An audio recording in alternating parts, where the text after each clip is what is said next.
खबरों के सिलसिले को आगे बढ़ाते हैं। सानिया, अफसोसनाक मजम्मतें सब हो गई। 3 रोज गुजर जाने के बाद भी सियालकोट वाकया दिलो दिमाग से ना उतर सका। सियालकोट में मुश्तइल हुजूम को श्रीलंकन फैक्ट्री मैनेजर के कत्ल से रोकने के लिए मलिक अदनान आहनी दीवार बने रहे। जत्थे को रोकने की एक और वीडियो बोल न्यूज ने हासिल कर ली, जिसमें मलिक अदनान मुश्तइल अफराद को रोकते रहे, लेकिन किसी ने उनकी ना सुनी। मलिक अदनान और मुश्तइल अफराद के दरमियान क्या बातें हुई, आपको भी सुनवाते हैं।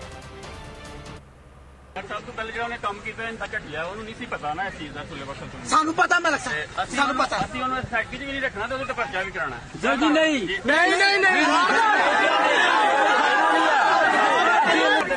सुनो यार सुनो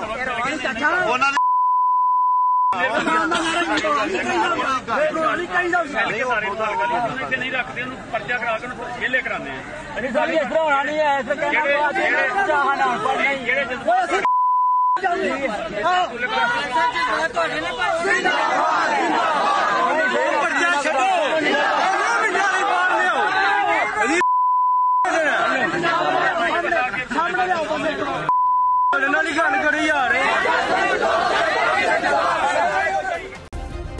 सब्सक्राइब करें और बेल दबाएं ताकि कोई खबर रह न जाए।